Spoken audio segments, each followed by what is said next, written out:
نحمدہ ونصلی ونسلم علی رسولہ الکریم اما بعد فاعوذ باللہ من الشیطان الرجیم بسم اللہ الرحمن الرحیم قال النبی صلی اللہ علیہ وسلم ما من نبی الا ولہ وزیران من آل السماء ووزیران من آل الارض اما وزیرای من آل السماء فجبریل و میکائیل و وزیرای من آل الارض فابو بکر و عمر او کما قال النبی صلی اللہ علیہ وسلم۔ سیدنا صدیق اکبر رضی اللہ تعالیٰ عنہ کا تعارف احادیث اور نبی اکرم صلی اللہ علیہ وسلم کی تعلیمات اور فرامین کی روشنی میں آپ کے سامنے ہو رہا تھا۔ یہ وہ عظیم شخصیت ہے کہ جس کی تخلیق کے لیے اللہ نے اسی مٹی کا انتخاب کیا ہے کہ جس مٹی سے اللہ نے اپنے محبوب پیغمبر کا جسد عطر بنایا ہے۔ حدیث میں ہے، اور یہ جو نسبت ہے یہ کوئی معمولی نسبت نہیں ہے۔ رسول اللہ صلی اللہ علیہ وسلم کے ساتھ جس چیز کو بھی نسبت حاصل ہو جاتی ہے، کائنات میں ساری عظمتیں اگر ہم غور کریں تو وہ نسبت مصطفیٰ سے جڑی ہوئی ہیں۔ دیکھیں، اللہ نے ایک اور مٹی کا بھی ذکر کیا ہے قرآن پاک میں، لا اقسم بہذا البلد وانت حل بہذا البلد، کہ میرے نبی مجھے مکہ کی ان گلیوں کی قسم ہے۔ اور کیوں وانت حل بہذا البلد؟ اس لیے کہ اس مٹی پہ تو جب چلتا ہے تو تیرے پاؤں کے ساتھ پہنے ہوئے نالین جب خاک کے ساتھ لگتے ہیں تو میں رب اس خاک کی بھی قسم اٹھاتا ہوں۔ اب اس مٹی کی قسم کیوں اٹھائی ہے؟ اس مٹی کو اب نسبت مصطفیٰ حاصل ہوئی ہے۔ اب اسی طرح اللہ نے قرآن پاک میں یہ بات بھی کہی کہ یا نساء النبی لستن کا احد من النساء، کہ پیغمبر کی بیویوں کائنات میں کوئی عورت تمہارا مقابلہ نہیں کر سکتی، تم سب سے زیادہ فضیلت والی ہو۔ کیوں؟ تمہیں نسبت مصطفیٰ حاصل ہے۔ اس امت کے لیے قرآن پاک میں رب نے کیا کہا؟ کنتم خیر امت اخرجت للناس، کہ تم ساری امتوں میں سے سب سے افضل اور بہترین امت ہو۔ کیوں؟ تمہیں نسبت مصطفیٰ حاصل ہے۔ اور پھر ایک بات اور بھی کہوں کہ دیکھیں، اللہ نے جو کتابیں نازل کی ہیں وہ کتنی ہیں؟ وہ 4 کتابیں ہیں۔ تورات ہے، زبور ہے، انجیل ہے اور قرآن پاک ہے۔ اب یہ چاروں کی چاروں کیا ہیں؟ رب العالمین کا کلام ہے۔ اب کلام کی نسبت اپنے متکلم سے ہوتی ہے، تو یہ رب العالمین کا کلام ہے اور رب کا کلام ہونے میں تو یہ سارا برابر ہے۔ اب قرآن پاک کو کیوں فضیلت ملی ہے؟ تو اس کو جو فضیلت ملی ہے باقی کتابوں پر وہ یہ ہے کہ اس کی نسبت جو ہے وہ مصطفیٰ کے ساتھ ہے۔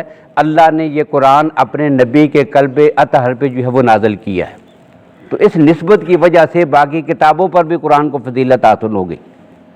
تو خاک کی جو ہے وہ اللہ کی ذات، اور مٹی کی اور گلیوں کی رب قسم کھا رہے ہیں۔ کیوں؟ نسبت مصطفیٰ سے۔ اب یہ مٹی کی ایک نسبت یہ ہے، اور ایک نسبت کیا ہے؟ اللہ کے نبی صلی اللہ علیہ وسلم فرماتے ہیں ما من مولود الا وفی سرتہ من تربتہ التی خلق منہا حتی یدفن فیہا، کہ دنیا میں جتنے بچے پیدا ہوتے ہیں ان ہر بچے کی ناف میں اس مٹی کا اثر اور کچھ ذرات جو وہ ضرور موجود ہوتے ہیں، جس مٹی سے روز ازل میں نے تقسیم کرتے ہوئے تقدیر میں اس کے لیے مٹی اٹھائی تھی، اور جب وہ مر جائے گا تو پھر مرنے کے بعد اسی جگہ پہ پہنچے گا کہ جہاں کائنات میں اس کی مٹی اٹھائی گئی تھی۔ یہی وجہ ہے کہ جب ہم اپنے کسی آدمی کو قبر میں دفن کرتے ہیں، مٹی ڈالنے کا وقت ہوتا ہے تو کیا دعا اللہ کے نبی نے تلقین فرمائی؟ قرآن پاک کی آیت ہے اور وہ پڑھنی ہے دعا کے طور پر، منہا خلقناکم وفیہا نعیدکم ومنہا نخرجکم تارۃ اخری، اسی سے ہم نے تمہیں پیدا کیا ہے، لوٹ کر پھر اسی جگہ اسی مٹی میں تم نے جانا ہے، ومنہا نخرجکم تارۃ اخری، اور دوبارہ بھی ہم اسی مٹی سے تمہیں اٹھا کر زندہ کریں گے۔ تو جہاں سے کسی کا خمیر اٹھتا ہے تو مرنے کے بعد انسان اسی جگہ پہ پہنچتا ہے جدھر انسان کا خمیر ہوتا ہے۔ تو اب اللہ کے نبی صلی اللہ علیہ وسلم نے یہی بات پہلے جملے میں ارشاد فرمائی کہ ما من مولود الا وفی سرتہ من تربتہ التی خلق منہا حتی یدفن فیہا، پھر اسی جگہ جا کے دفن ہو جاتا ہے دنیا سے جانے کے بعد۔ اب یہ جملہ کہنے کے بعد اللہ کے نبی نے فرمایا تھا انا و ابی بکر و عمر خلقنا من تربۃ واحدہ، کہ میں اور ابو بکر و عمر ہم تینوں کی تخلیق اللہ نے ایک ہی مٹی سے کی ہے۔ جو مٹی میرے نبی صلی اللہ علیہ وسلم کے جسد اطہر کے لیے جنت کی مٹی لائی گئی، اسی مٹی سے خمیر بنایا گیا سیدنا صدیق اکبر کا اور حضرت عمر رضی اللہ تعالیٰ عنہ کا، اور یہی وجہ ہے کہ جدھر آج میرے نبی آرام فرما رہے ہیں ابو بکر و عمر بھی اسی جگہ آپ کے ساتھ آرام فرما رہے ہیں، یہ ایک ہی جگہ سے اٹھائی گئی تھی۔ تو یہ نسبت حاصل ہے کہ اس کو سیدنا صدیق اکبر رضی اللہ تعالیٰ عنہ کو یہ کتنی بڑی نسبت ہے کہ براہ راست اللہ نے اسی مٹی سے ان کا خمیر لیا ہے جس مٹی سے اللہ نے اپنے مقدس پیغمبر کا خمیر لیا ہے۔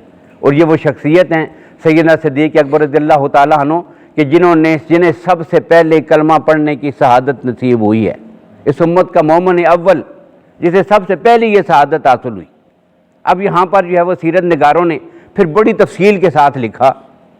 اب ایک بات تو انہوں نے یہ لکھی کہ یہ بات تو بالکل قطعی ہے کہ سب سے پہلے آقا کائنات کا کلمہ پڑھنے والے مردوں میں سے سیدنا صدیق اکبر ہیں، بچوں میں سیدنا علی المرتضیٰ رضی اللہ تعالیٰ عنہ ہیں، غلاموں میں سیدنا حضرت زید رضی اللہ تعالیٰ عنہ ہیں، اور عورتوں میں سیدہ خدیجہ رضی اللہ تعالیٰ عنہ ہیں، اور بچیوں میں آقا کائنات کی چاروں بیٹیاں ہیں۔ سب سے پہلے انہوں نے کلمہ پڑھا ہے۔ اب ایک مشہور بات تو یہی ہے اور روایت بھی یہی ہے کہ سب نے یہی ترتیب تھی کلمہ پڑھنے کی، اور اگر اسی کو بھی دیکھا جائے تو اس میں بھی سب سے زیادہ کمال کس کا بنتا ہے؟ سیدنا صدیق اکبر رضی اللہ تعالیٰ عنہ کا، اس وجہ سے کہ آقا کائنات نے جب اعلان نبوت کیا تو بیوی کلمہ نہ پڑھے تو کون پڑھے گا؟ اس لیے خدیجہ رضی اللہ عنہ نے پڑھ لیا سب سے پہلے، آپ کی زوجہ محترمہ ہیں، آپ کی بیوی ہیں، رشتہ بھی ہے۔ اب اللہ کے نبی نے اعلان نبوت کیا تو چچا زاد بھائی نہ پڑھے تو کون پڑھے گا؟ سیدنا علی نے بھی سب سے پہلے کلمہ پڑھ لیا۔ پھر اللہ کے نبی نے اعلان نبوت اپنا دعویٰ پیش کیا تو بیٹیاں کلمہ نہ پڑھیں، غلام کلمہ نہ پڑھے، بیوی کلمہ نہ پڑھے، چچا زاد بھائی کلمہ نہ پڑھے تو کون پڑھے گا؟ انہوں نے تو پڑھنا ہی تھا۔ لیکن کمال ہے سیدنا صدیق اکبر کا کہ ابھی رشتہ کوئی نہیں ہے، لیکن سب سے پہلے اللہ نے کلمہ پڑھنے کی آزاد مردوں میں انہیں توفیق عطا فرمائی۔ لیکن یہ عام روایت اور مشہور بات کے مطابق یہی ہے، لیکن اگر اس مسئلے کی آپ تحقیق کریں تو ایک اور بات پتہ چلے گی، وہ کیا؟ جس کو سیدنا علی المرتضیٰ رضی اللہ عنہ نے بھی ذکر فرمایا ہے۔ وہ بھی یہ فرماتے ہیں کہ سب سے پہلے میرے نبی کا کلمہ پڑھنے والا ابو بکر ہے۔ یہ قول ہے سیدنا علی المرتضیٰ رضی اللہ تعالیٰ عنہ کا جو ان کے فرامین میں موجود ہے۔ لیکن ایک اور بات بھی ہے کہ جو سیرت خلبیہ میں اور دیگر سیرت نگاروں نے لکھی ہے کہ ابو بکر کائنات میں وہ ہے کہ سیدنا نبی اکرم صلی اللہ علیہ وسلم کے اعلان نبوت سے پہلے ہی اس نے آپ کا کلمہ پڑھ لیا تھا۔ یعنی پہلی ظاہر دوست ہیں، ساتھ چلتے پھرتے ہیں، عمر میں بھی 2.25 سال کا فرق ہے، اور ہر مشورے میں ہر جگہ پہ رسول اللہ صلی اللہ علیہ وسلم کے ساتھ یہ شریک رہتے ہیں۔ اب انہیں پہلے ہی پتہ تھا کہ یہ جو شخصیت ہے جس کے ساتھ میری دوستی ہے، جس کے ساتھ میرا اٹھنا بیٹھنا ہے، یہ اللہ کا آخری نبی ہوگا۔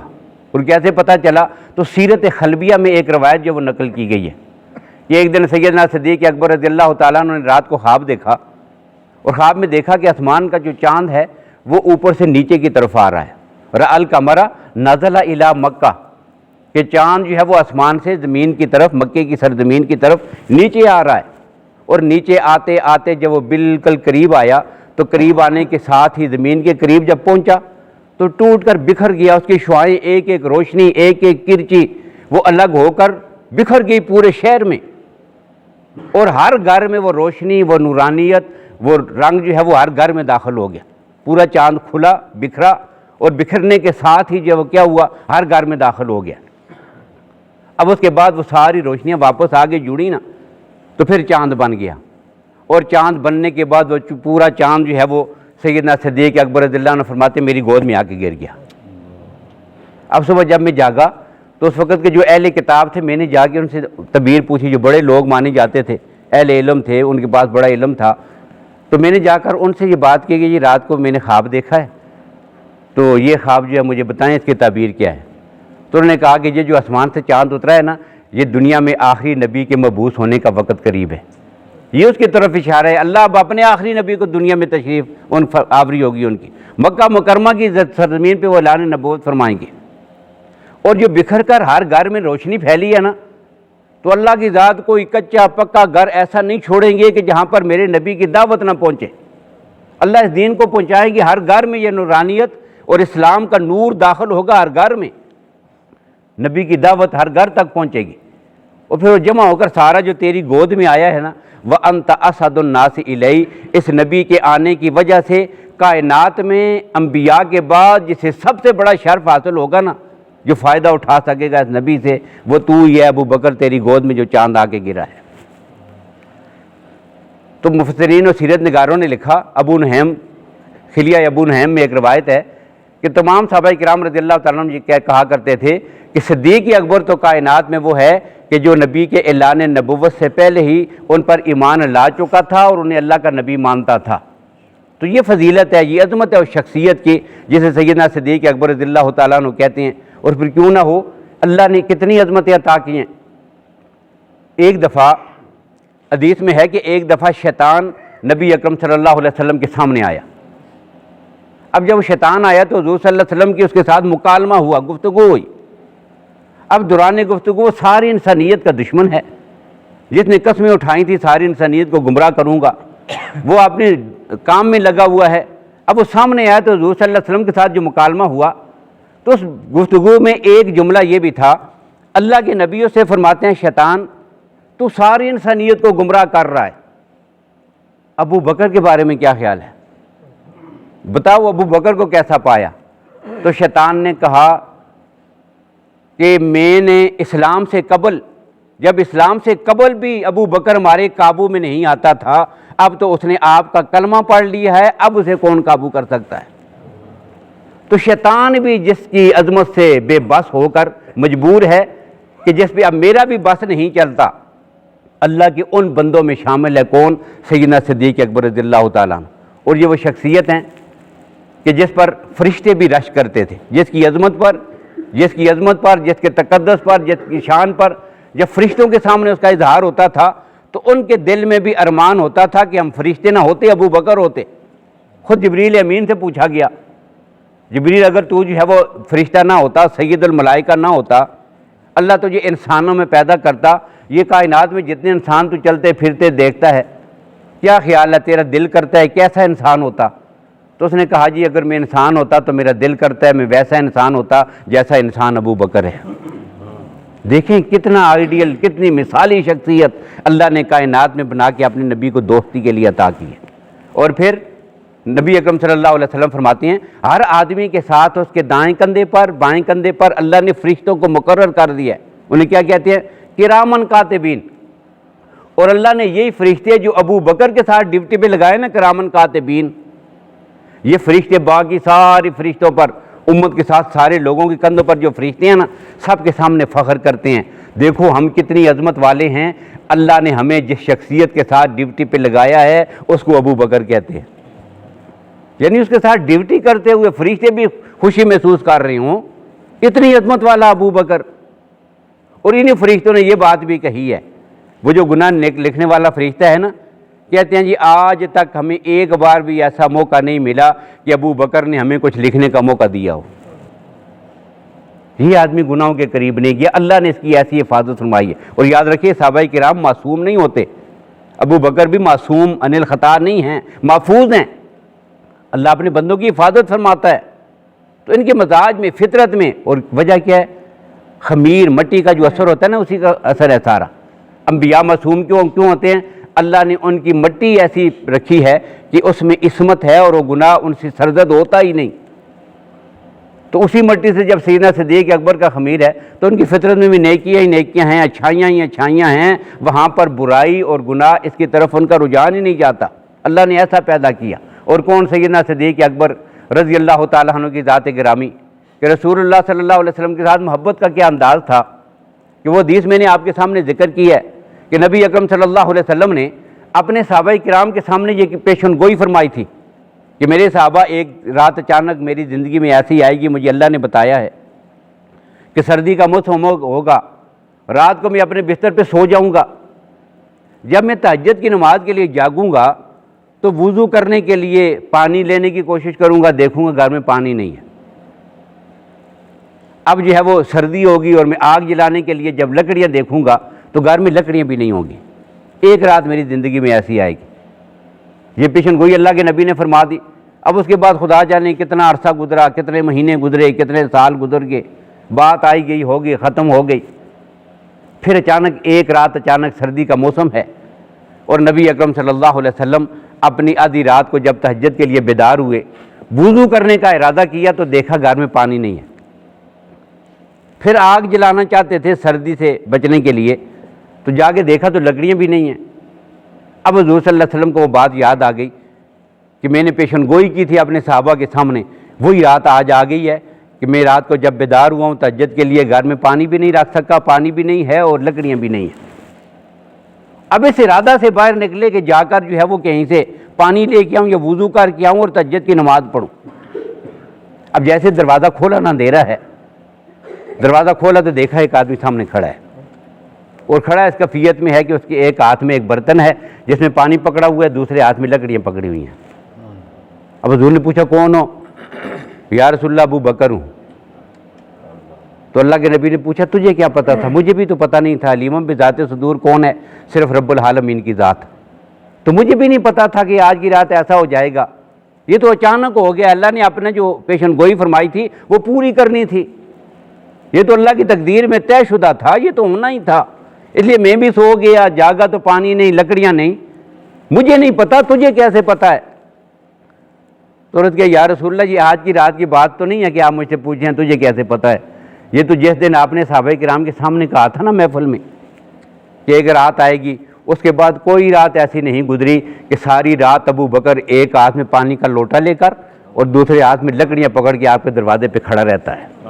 یہ ہے جی جسے اللہ نے اپنے نبی کی دوستی کے لیے، تعلق کے لیے ساتھ پیدا کیا تھا، اتنی عظمت والا ابو بکر۔ اور کون ابو بکر صدیق رضی اللہ تعالیٰ عنہ، معراج کے سفر میں اللہ نے جس کی عظمت کے ڈنکے بجا دیے ہیں۔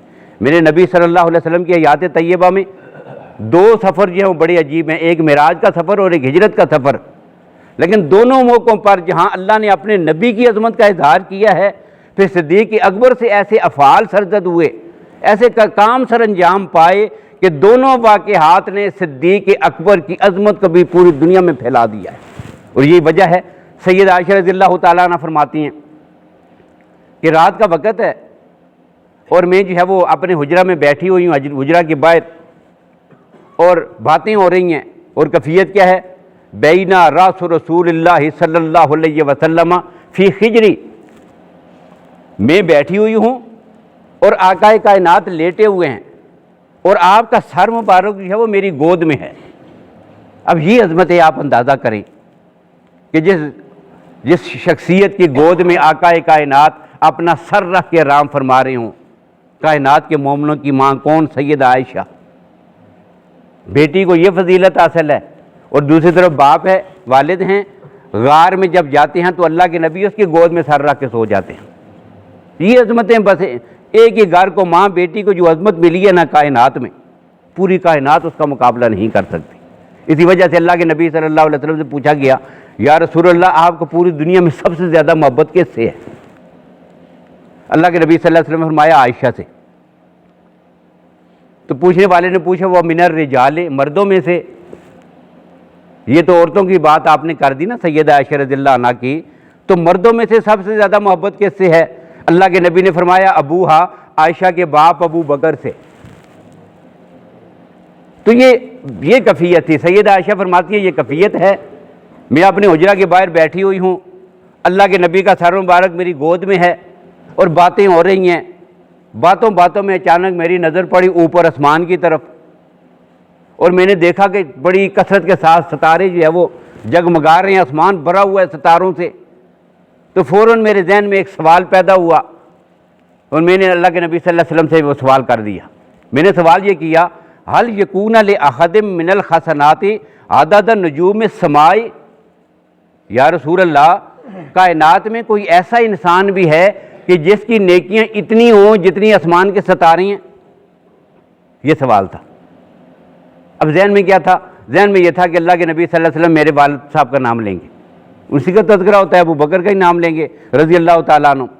اب جب میں نے سوال کیا تو اللہ کے نبی نے فرمایا ہاں ایک آدمی ہے، پوچھا وہ کون ہے تو اللہ کے نبی نے فرمایا وہ حضرت عمر ہے، عمر کی نیکیاں آسمان کے ستاروں سے بھی زیادہ ہیں، یہ اللہ کے نبی نے فرمایا۔ اب کہتی ہیں تھوڑی دیر تو میں چپ رہی، لیکن پھر خیال آیا کہ اپنے والد کا ہی پوچھ لوں، تو فوراً میں نے سوال کیا این حسنات ابی، یا رسول اللہ اتنی نیکیاں اگر حضرت عمر رضی اللہ عنہ کی ہیں، این حسنات ابی، میرے والد کی نیکیاں کدھر چلی گئیں؟ ابو بکر صدیق کے۔ اللہ کے نبی نے فرمایا عائشہ کیا پوچھتی ہو؟ ابو بکر کی صرف ایک رات کی نیکیاں، کہ جب قرآن نے کہا تھا کہ ان اللہ مہانا، اسے میرے ساتھ ذکر کیا تھا، اور سفر ہجرت کے سفر میں وہ میرے ساتھ تھا، اس ہجرت والے سفر کی ایک رات کی نیکیاں حضرت عمر کی ساری زندگی کی نیکیوں سے بڑھ کر ہے۔ یہ اتنی عظمت والی شخصیت، اور یہی وجہ اللہ کے نبی جب یہ آتے تھے نا دونوں، جب یہ دونوں حضور کی محفل میں آتے تھے، صدیق اکبر حضرت عمر، اللہ کے نبی فرمایا کرتے تھے الحمدللہ الذی ایدنی بکما، تمام تعریفیں اس رب کے لیے ہیں جس نے تم دونوں کو پیدا ہی اس وجہ سے کیا ہے کہ جہاں بھی ضرورت پڑے تم اپنے نبی کا ساتھ دو، اس کی تائید کے لیے، اس کی تصدیق کے لیے۔ یہ لوگ تو پیدا ہی اس وجہ سے ہوئے ہیں، اس لیے ان کی تکذیب کرنا براہ راست رسالت کی تکذیب کرنے کے مترادف ہے۔ اتنی عظمت والی یہ شخصیات ہیں، اور یہ اتنی عظمت والے ہیں۔ صرف ایک حدیث ذکر کر کے بات ختم کرتا ہوں۔ ایک موقع پر اللہ کے نبی صلی اللہ علیہ وسلم باہر سے تشریف لائے، صحابہ کرام مسجد میں بیٹھے ہیں، مسجد بھری ہوئی ہے۔ اب باہر سے دروازہ کھلا، اللہ کے نبی صلی اللہ علیہ وسلم اندر داخل ہوئے، اور کیفیت کیا تھی؟ نبی اکرم صلی اللہ علیہ وسلم کے دائیں ہاتھ میں صدیق اکبر کا ہاتھ پکڑا ہوا ہے، بائیں ہاتھ میں حضرت عمر رضی اللہ عنہ کا ہاتھ پکڑا ہوا ہے۔ ذرا آپ اس کیفیت کو دیکھیں اور پھر اندازہ کہ صرف اس کیفیت کو ہی آپ ذہن میں رکھ لیں، اور پھر آپ اندازہ کریں کہ اسلام میں اور میرے نبی کے ہاں اور شریعت میں ان دونوں شخصیات کا مقام اور مرتبہ کیا ہے۔ نبی اکرم صلی اللہ علیہ وسلم کی محفل میں جب صحابہ کرام بیٹھتے تھے تو نظر اٹھا کر اوپر ڈائریکٹ دیکھتے نہیں تھے، آقا کائنات کے جلال کی وجہ سے، روب کی وجہ سے، ادب کی وجہ سے براہ راست حضور کے چہرے کو نہیں دیکھتے تھے، بس سر جھکا کے بیٹھے رہتے تھے۔ لیکن دو شخصیات ایسی تھیں کہ جو اللہ کے نبی کی محفل میں بیٹھتی تھی تو حضور ان کو دیکھتے تھے، وہ حضور کو دیکھتے تھے، اور حدیث میں ہے کہ حضور جب ان کو دیکھتے دیکھ کر مسکراتے رہتے تھے۔ یہ کون تھے؟ یہ ابو بکر و عمر ہے۔ تو اس کیفیت میں آئے، دائیں ہاتھ کو صدیق اکبر سے پکڑا ہوا ہے، بائیں ہاتھ میں حضرت عمر کو پکڑا ہوا ہے، باتیں ہو رہی ہیں آگے۔ اب ظاہر ساروں نے مڑ کے دیکھا کون آ گیا، دیکھا حضور آ گئے ہیں، اور یہ کیفیت ہے چلنے کی، ہاتھ پکڑے ہوئے اور باتیں ہو رہی ہیں دوستوں کی طرح، تو بڑا پیارا لگا۔ اب اللہ کے نبی سمجھ گئے نا، ان کے دیکھنے کے انداز سے سمجھ گئے کہ صحابہ کرام کو یہ منظر بڑا عجیب اور پیارا سا لگا ہے۔ اب حضور قریب آئے اور قریب آ کر اس بات کا اعلان کیا، فرمایا ہاکذا نبعث یوم القیامہ، میرے صحابہ یہ دوستی صرف دنیا کی چند روزہ زندگی تک نہیں ہے، جب قیامت والے دن سارے لوگ اپنی قبروں سے باہر آئیں گے نا، تو میں اپنے روزے سے قبر سے جب باہر آؤں گا اس وقت بھی باہر آنے کی کیفیت بھی یہی ہوگی، میرے دائیں ہاتھ میں ابو بکر کا ہاتھ ہوگا، بائیں ہاتھ میں حضرت عمر کا ہاتھ ہوگا۔ آج جب بچہ گھر سے جاتا ہے نا، بازار جا رہا ہو والد کے ساتھ، ماں کیا کہتی ہے پیچھے سے آواز دے کر، اس کا ہاتھ نہیں چھوڑنا، انگلی پکڑ کے ساتھ لے جانا، بازار ہے کہیں گم نہ ہو جائے۔ جس کا ہاتھ میرے نبی کے ہاتھ میں ہو، کائنات کی کوئی گمراہی، کوئی ضلالت، کوئی چیز اس کو پیغمبر سے دور کر سکتی ہے؟ وہ کبھی صراط مستقیم سے ہٹ سکتا ہے؟ کہ جس کا ہاتھ ازل سے اللہ نے میرے نبی کے ہاتھ میں دے دیا تھا، اور جب میدان محشر میں بھی آئے گا تو اس کا ہاتھ حضور کے ہاتھ میں ہوگا۔ تو یہ وہ شخصیت ہے۔ باقی تعارف انشاءاللہ ان کا آئندہ گفتگو میں۔ اللہ تعالیٰ میں صحابہ کرام کی عظمت، ان کے نقش قدم پہ چلنے کی توفیق نصیب فرمائے۔